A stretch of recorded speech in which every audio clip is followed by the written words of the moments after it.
Y el tema de hoy, ¿qué papel juega la psicología en el ser humano? Y recuerdo, yo siendo más joven en mi adolescencia, yo no respetaba autoridades. Yo era de esos que no les aguantaba a nadie. A nadie. Yo siempre veía a los jefes como iguales y en su defecto por debajo.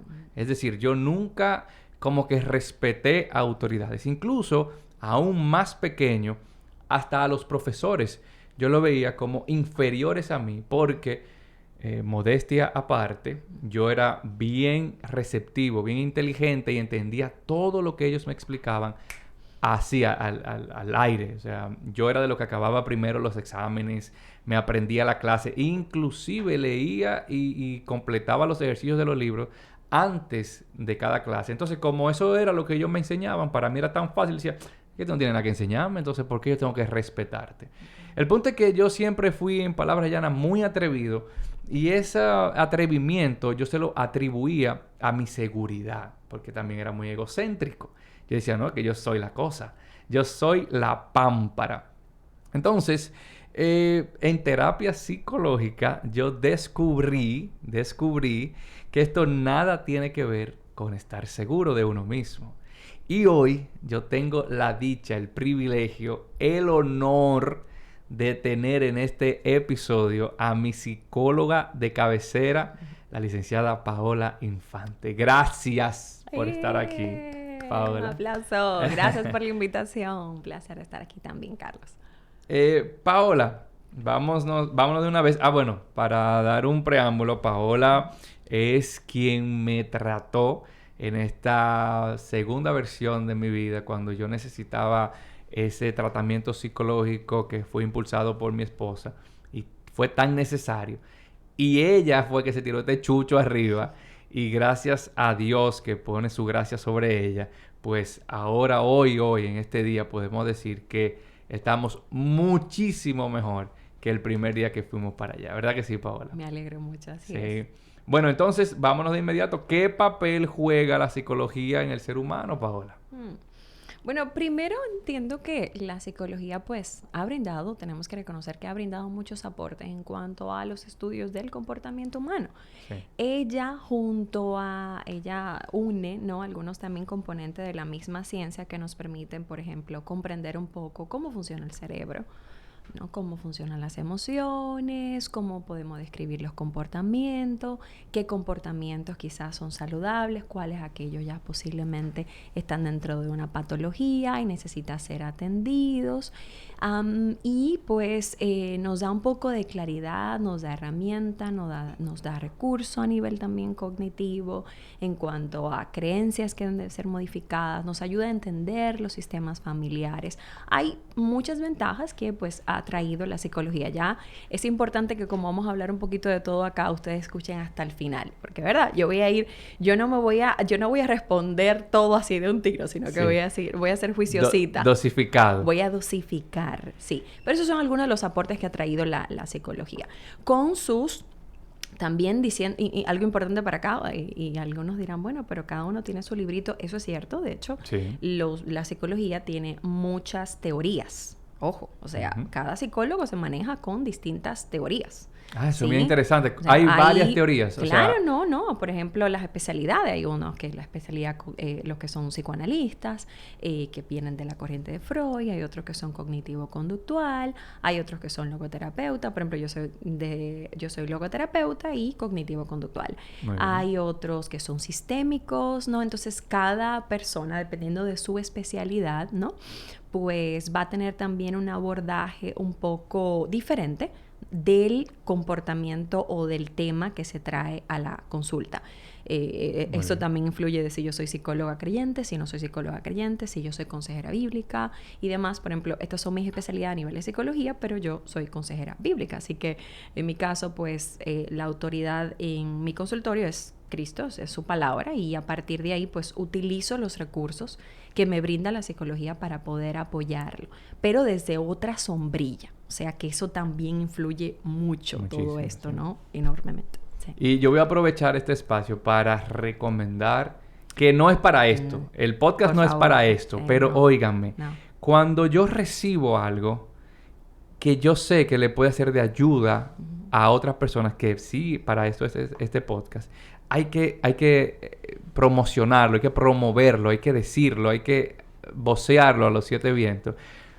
Primero que vayan a terapia, independientemente sea con Paola o nadie. Vayan a terapia, es muy interesante. Pero si pueden ir con Paola Infante, señores, vayan donde Paola, que por experiencia propia te puedo decir que es algo impresionante. Es una payola gratis que me descargan ahora. Paola, ¿desde qué edad tú recomiendas que un individuo debe ir a terapia? ¿Desde qué edad? Voy a incluso expandir un poquito tu pregunta, y es que nosotros los seres humanos no nacimos para ser llaneros solitarios.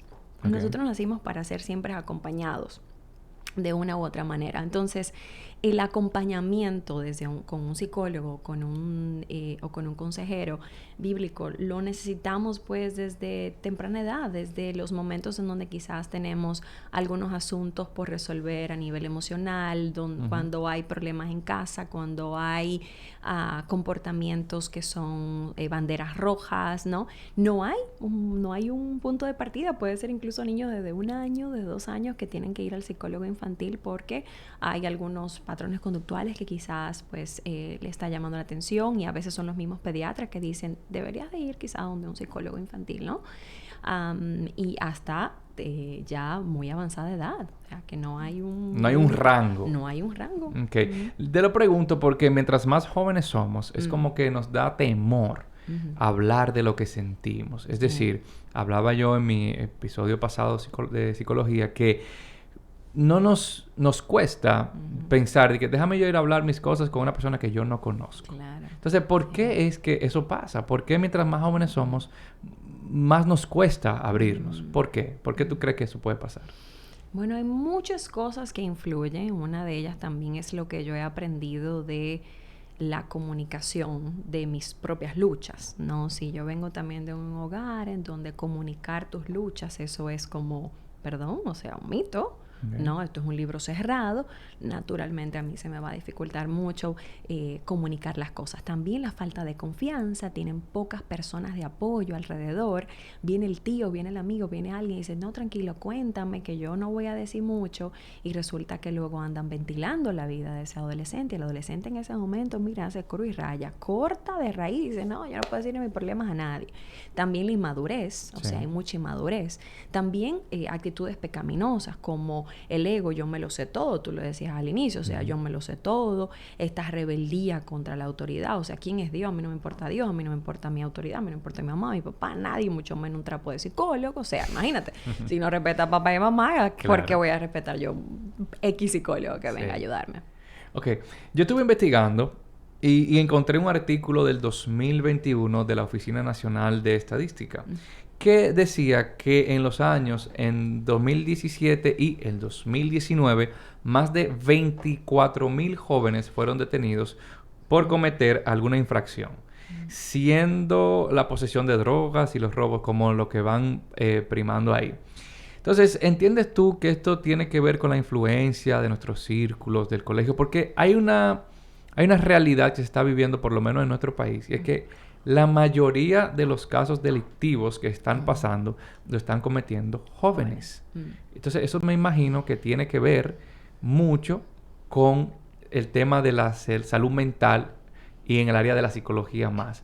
Pero tiene que ver el círculo, tiene que ver el barrio, la familia. ¿Por qué tú entiendes que son jóvenes la mayoría de las personas que están cometiendo estos actos criminales? Antes de responderte esta, voy a responder otra, y es ¿por qué existe, no? ¿Por qué hay tantos actos de delincuencia? ¿Por qué existe el mal? O sea, esa pregunta me lleva... Señores, yo soy una persona que conecto 10 preguntas a la vez. Y les confieso aquí en este podcast, creo que no lo he dicho mucho, pero uno de los temores míos cuando yo hablo es que no ser bien interpretada, ¿no? Okay. El que no escuchen todo en contexto y lo saquen y lo malinterpreten, ¿no? A su propia conveniencia. No lo hagan.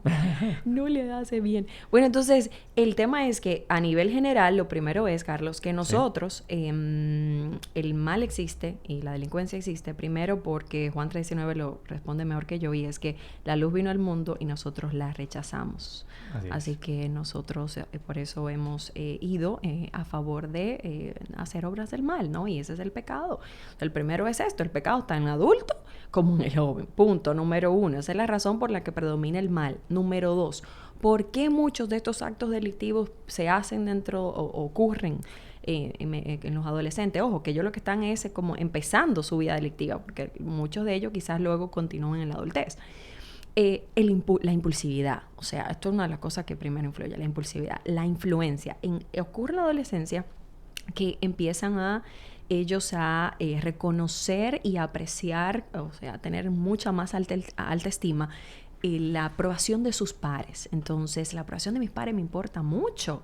Uh-huh. La cultura y cómo anda y lo que yo veo en las redes me importa mucho. O sea, me importa todo, ¿no? Y no me voy a adelantar. Pero empieza a importarme estas cosas y esta autoridad, por ejemplo, de papá y mamá, ya empieza como en algunos casos a perder poder, ¿no? Empieza a debilitarse. Así que entre la personalidad, entre la inmadurez que tengo, entre mi pecado que me arropa y es lo que principalmente me domina, entre el poco acompañamiento, la impulsividad y posibles trastornos también de personalidad no detectados, o también enfermedades ya de salud mental, alguna depresión no tratada, algún cuadro de ansiedad no tratada, ¿no? Todo esto se mezcla y finalmente, pues sí, es una de las poblaciones más vulnerables. Entonces tú entiendes, por lo que me estás diciendo, que la delincuencia juvenil de una nación tiene mucho que ver con trastornos psicológicos. Es una de las razones. Es una de las razones. Es una de las razones, así es, así es. Es una de las razones porque, pues, naturalmente, y no te podemos decir que esto es lo único. También recuerdan que muchos de ellos, si se analiza y si ustedes han leído estudios de personas que han estado presos, jóvenes, desde la etapa joven o ya adultos, ellos cuentan estas historias de abandono, estas historias también de situaciones de pobreza, mucha vulnerabilidad. Muchos de ellos tal vez vienen incluso de un papá alcohólico, una mamá prostituta o lo que sea, ¿no? Y todo esto también influye, ¿no? No podemos decir nunca que solamente la delincuencia existe porque estos chicos tienen trastornos psicológicos no diagnosticados. No, por eso yo empecé por lo primero. Lo primero es que, qué sé yo, son pecadores igual que nosotros, claro, ¿no? Entonces, al nosotros haber rechazado el mal y rechazar la autoridad de Dios en nuestras vidas, pues esto ya, yo tengo la plataforma. ¿Para qué? Para que todo se me pegue. ¿Es así? ¿O no? Sí, claro. O sea, ya yo rechacé la luz del mundo que vino acá. Entonces ya yo me vivo una vida en perdición. Entonces esa vida en perdición puede traducirse en que en droga o en delincuencia o en cualquier otro acto inmoral o ilícito. ¿Tú crees que eso de yo rechacé la luz, eso es bíblico? Uh-huh. Pero dentro de nuestros jóvenes es difícil ver a alguien joven que acepte a Dios y muchas veces lo necesita. De hecho, la naturaleza de nosotros es buscar a Dios. ¿Tú crees? Yo creo que no. Yo creo que sí. Lo que pasa es que, como bien dices, el mal está ahí y no quiere. No quiere que lleguemos hasta él. Pero yo entiendo que la naturaleza es buscar lo que más nos conviene. Nos perdemos en el camino porque tergiversamos la idea de qué es lo que más nos conviene y nos vamos por otra vía. Pero para mí, la naturaleza del ser humano, de todo ser vivo, es buscar la luz. Y la luz es Dios. Entonces, ¿crees tú que el miedo a creer en Dios por el qué dirán es que lo aparta a ellos de eso? O sea, porque ahora este cristiano, me lo han dicho. Uh-huh. O te relajan, te ponen mote. El pastorcito, los otros días estuve en un círculo, dijeron, vamos a invitar a fulano. No, porque entonces viene a rezar para acá. Uh-huh. Entonces, muchos jóvenes, como bien dijiste anteriormente, necesitan la aprobación de sus pares. Pero cuando tú dices que tú crees en Dios, hablas de la Biblia, dicen, ahora, oigan a ahora, aburrirnos con esto. Entonces, ¿crees que por eso es que no se acercan a Dios? Por el miedo del qué dirán, de cómo se ven ante los demás. Hay una lucha ahí definitiva en nuestro corazón. Y nuestros corazones muchas veces, como tú dijiste, buscan lo que nos conviene. Pero la realidad es que lo que conviene no necesariamente es la luz que viene de Cristo, ¿eh? O sea, nosotros agarramos por nuestro lado y armamos nuestro propio evangelio, nuestra propia Biblia, nuestro propio menú y hacemos un disparate que nos convenga, ¿no? Entonces, lo primero es que hay una lucha, o sea, no nos sale buscar de manera natural a Dios. Y número 2, al no realmente tenerlo a Él como la primera voz que me gobierna, ¿cuál es la voz que me va a gobernar? La de los panas. O sea, y si a mí me importa, y si los panas son los que me dan la validación, y si los panas son los que me dan identidad, y si los panas son los que me hacen sentir bien, y si los panas son los que me dan ese sentido de pertenencia, entonces yo le doy ese mismo temor, porque esa aprobación realmente nos lleva a vivir en esclavitud total. 100%. O sea, cuando decimos, no me importa la aprobación de Dios, bueno, pues entonces te importa la aprobación del hombre, porque de alguien tú estás buscando la aprobación. Y un consejo que me dieron recientemente y lo voy a compartir también es: quita la mirada del hombre. Eso me lo dijeron y eso se me ha quedado. Y si pudiéramos quizá desmenuzarlo un poquito más, es deja de idealizar a los seres humanos, porque somos imperfectos, nos van a fallar 100% seguro. No es 99.9, no. Es 100% seguro. Entonces, cuando tú quitas, a ti joven que me estás mirando, cuando tú quitas la mirada del hombre, cuando digo hombre o mujer, cuando tú quitas la mirada de una persona que tú crees que es tu Dios, tu ídolo, tú lo idealizas. Ahora están estas figuras del arte, cantantes. Bueno, cuando tú quitas la mirada de ahí y la pones en Dios para agradarlo a Él, tú te vas a dar cuenta de que Él nunca te falla. Nunca te falla. Es difícil, muy difícil de creer, porque lo que conocemos es el fallo en los demás. Y cuando no tenemos a un Dios que podemos ver en carne y hueso, decimos, ¿cómo que este no me va a fallar a mí si todo el mundo me ha fallado? No. Cuando tú te adentras en esta comunión, en esta relación con Dios, tú te das cuenta que aunque tú creas que te falló en un momento, más adelante te dice, mira, no te fallé, te preparé para esto, que es mejor. Entonces, mi consejo, quita la mirada del hombre. Ese consejo me lo dieron y se me ha quedado. Sí, y sobre todo, eso que tú dices, evalúa todas estas pérdidas que estás teniendo por esa aprobación. Por eso, déjame yo seguir a ese artista, déjame yo seguir a esta persona, déjame yo seguir a ese amigo que está en malas, me genera malas influencias. Ve todas las pérdidas, o sea, cuenta todas las pérdidas. Y esa esclavitud, cómo te lleva a una ansiedad y a una depresión tremenda, porque la realidad es que ese tipo de relación que nos lleva a esa esclavitud te genera y puede favorecer cuadros ansiosos y depresivos así de fácil. O sea, así de fácil. Porque todo el día estoy hipervigilante y qué dirán y qué no dirán y cómo lo digo y cómo no lo digo, ¿no? Y entonces si les falla el grupo y si no y si esto. Entonces ando totalmente esclavizado viviendo como un huérfano. Entonces realmente nosotros elegir vivir por fe y creerle a Dios, yo creo que también te recuerda que hay un camino de libertad que el hombre no te lo va a dar. No. Entonces, una pregunta, Paola. Mucho tiene que ver los padres o los tutores con estos jóvenes. Sí. ¿Qué herramientas tú le pudieras dar a esos padres, tutores, tíos, alguien que esté alrededor de un joven que ven, oye, yo no puedo con este muchacho? ¿Qué herramientas tú le puedes dar? Como 3 herramientas útiles para o detectar o acompañar a ese joven rebelde. ¿Qué tú le pudieras decir a ese padre que no está oyendo, a esa tía o a ese tutor? Yo creo que lo primero es, tú tienes que conocerlo. O sea, antes de tú decir, déjame ver cómo yo cambio este vaso y yo lo arreglo, conoce el vaso. O sea, conoce el vaso. ¿Cómo es este joven? ¿Cuáles son sus debilidades? ¿Cuáles son sus sueños? ¿Cuáles son sus fortalezas? No solamente es como, a veces los padres o los tutores ven como, ¿dónde está el problema? Y déjame ver cómo lo configuro, cómo lo arreglo, cómo lo soluciono. Pero no veo al chico en su totalidad. No veo al chico que le encanta el fútbol, no veo al chico que también le gusta escribir, no veo al chico que es también gentil con sus abuelos. No lo veo. Entonces, no puedo percibir, no puedo amar bien a alguien si yo no me doy esa oportunidad de yo conocer a este chico. O sea, lo primero es que tú aprendas a amar bien, y amar bien también a ese adolescente es tú poder conocer a ese adolescente y poder aceptar sin negar de manera cruda y real las luchas que está teniendo. Número 1. Número 2, reconoce hasta dónde también, mírate tú primero. O sea, ese es el segundo recurso. Tienes que mirarte. ¿Dónde está tu ejemplo? ¿Dónde están? ¿Qué tan alto suenan tus palabras? ¿Qué tan alto se ve tu comportamiento? ¿Qué tú estás modelando a través de tu comportamiento? ¿Cuáles son las incoherencias que tú estás viviendo y permitiendo en el hogar? Una y otra vez. Sí, yo soy la que voy los domingos a la iglesia y no, sí, Paola, yo le digo y le hablo a mi hijo de Dios, yo lo llevo a la iglesia y que usted hace de lunes a viernes. No soy cristiana. De lunes a viernes yo soy la que grito, la que ofendo, la que ataco, la que subestimo, la que menosprecio, ¿no? Entonces, como que esta incoherencia, ¿qué ustedes creen que va a ser el adolescente? Cri, cri, 2 más 2 son 4. Y eso afecta muchísimo, ¿no? Entonces, tú tienes que verte, tú tienes que reconocer y pide perdón en ese segundo punto. O sea, pide perdón a tu adolescente, a esa persona que tú estás guiando. Mira, perdóname porque yo he utilizado mi ira para atacarte y dañarte. Mi pecado me ha llevado a dañarte de manera que yo ahora es que lo puedo ver porque Dios me lo está enseñando.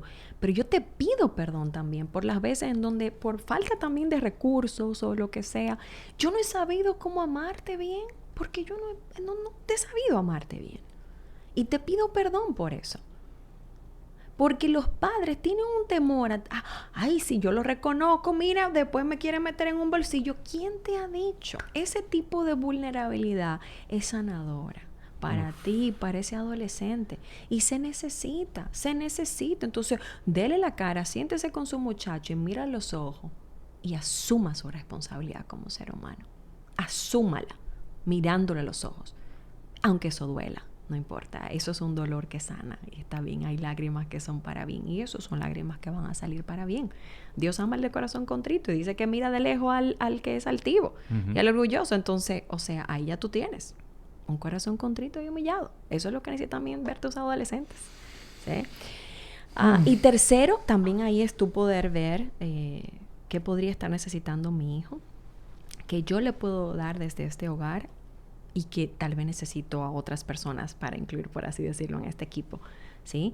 Es como que, yo puedo ser la que anime a mi hijo, por ejemplo, a ir a la iglesia y tener una relación con el Señor, pero yo también soy la que puedo quizás conectarlo con una terapeuta o consejera porque mi hijo hay cosas que ya me ha dicho que no están bien, o sea, tiene unas luchas que ya me confesó, por ejemplo, que tiene depresión, que tiene 3 meses que no le motiva nada en la vida y que lo que piensa nada más es la muerte. O sea, yo no puedo ayudarlo yo sola, ¿no? Claro. Porque a veces los padres también hacen eso, ¿no? En un intento y muchas veces en un sano intento, ¿no? De déjame yo ver cómo yo lo saco yo. No, papá y mamá, reconozca cuando usted tiene que buscar la ayuda de la maestra, buscar la ayuda del pastor, buscar la ayuda del consejero, buscar la ayuda del psicólogo, porque usted no puede solo. Usted necesita toda una comunidad para criar un muchacho. 100%. Y de manera individual, no podemos solos tampoco. No, en el caso, para nada. Y ahora quiero que le demos un consejo a los jóvenes que también están escuchando, pero decir, en el caso mío particular, como decía al principio, yo de joven era muy impulsivo. Lo sigo siendo, pero ya hay herramientas para gestionar ese sentimiento. Pues solo no podemos. Muchas veces sabemos dentro de nosotros que no estamos bien, aunque no lo externamos.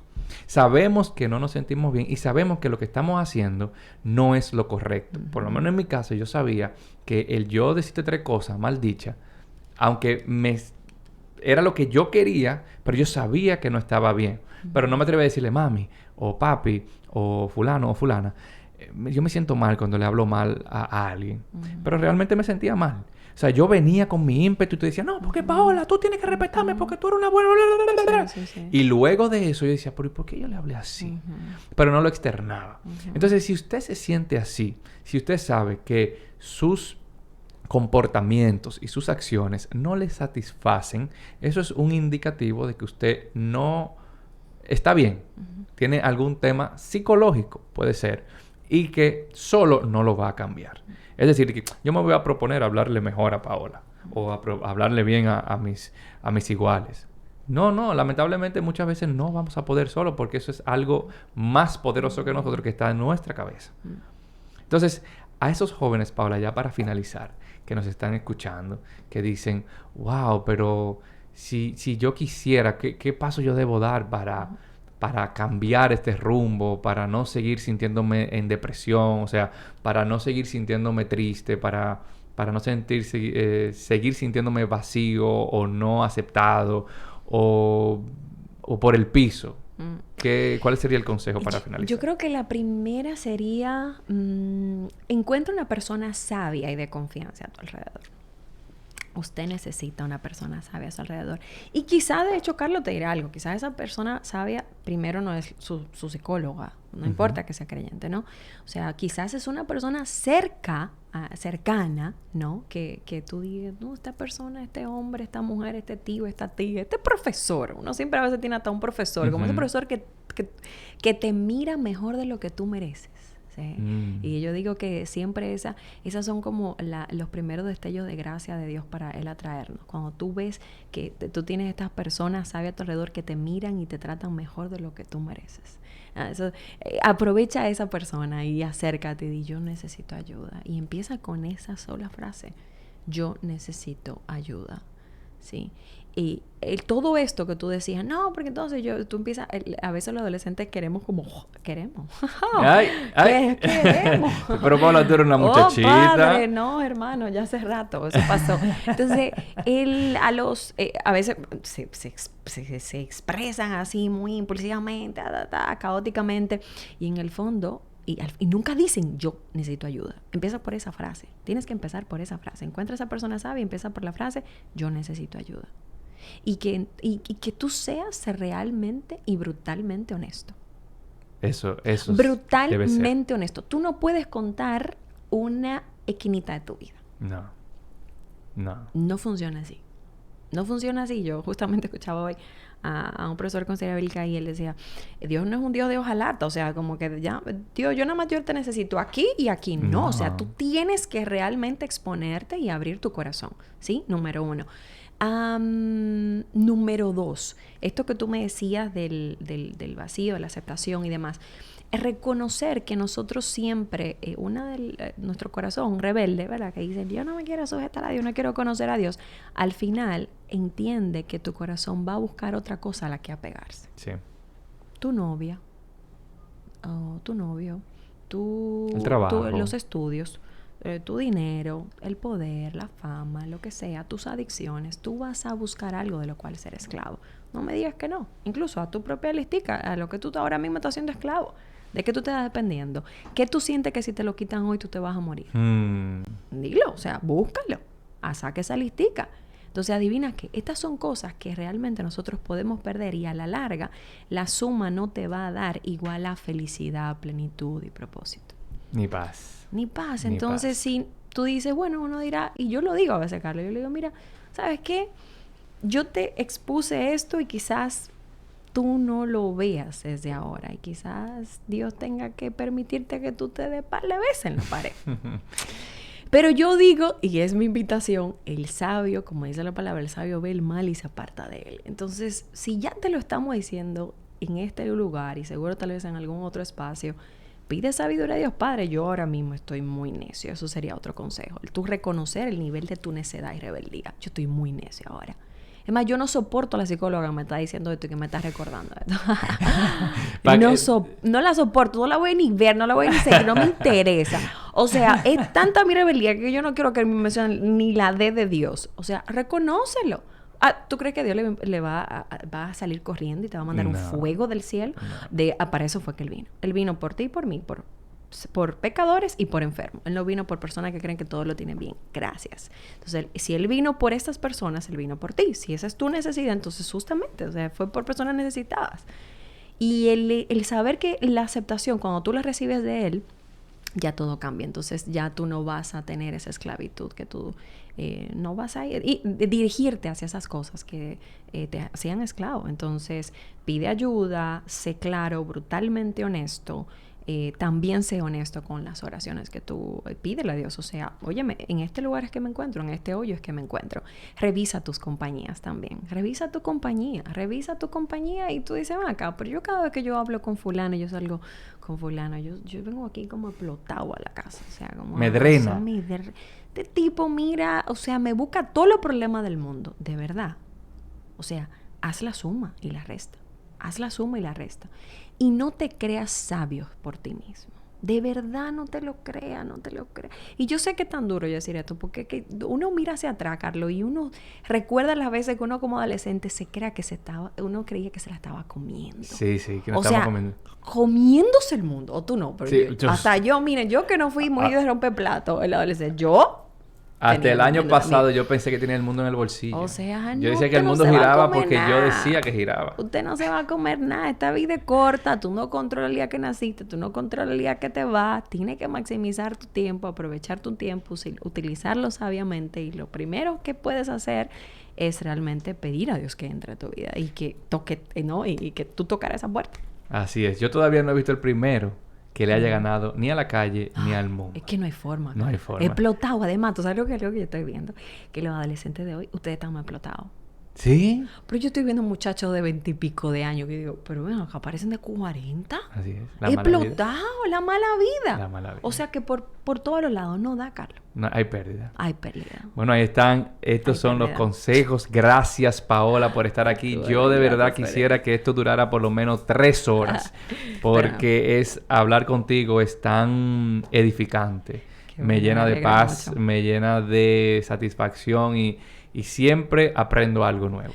Me alegro. Gracias por la invitación. Espero que sea de provecho.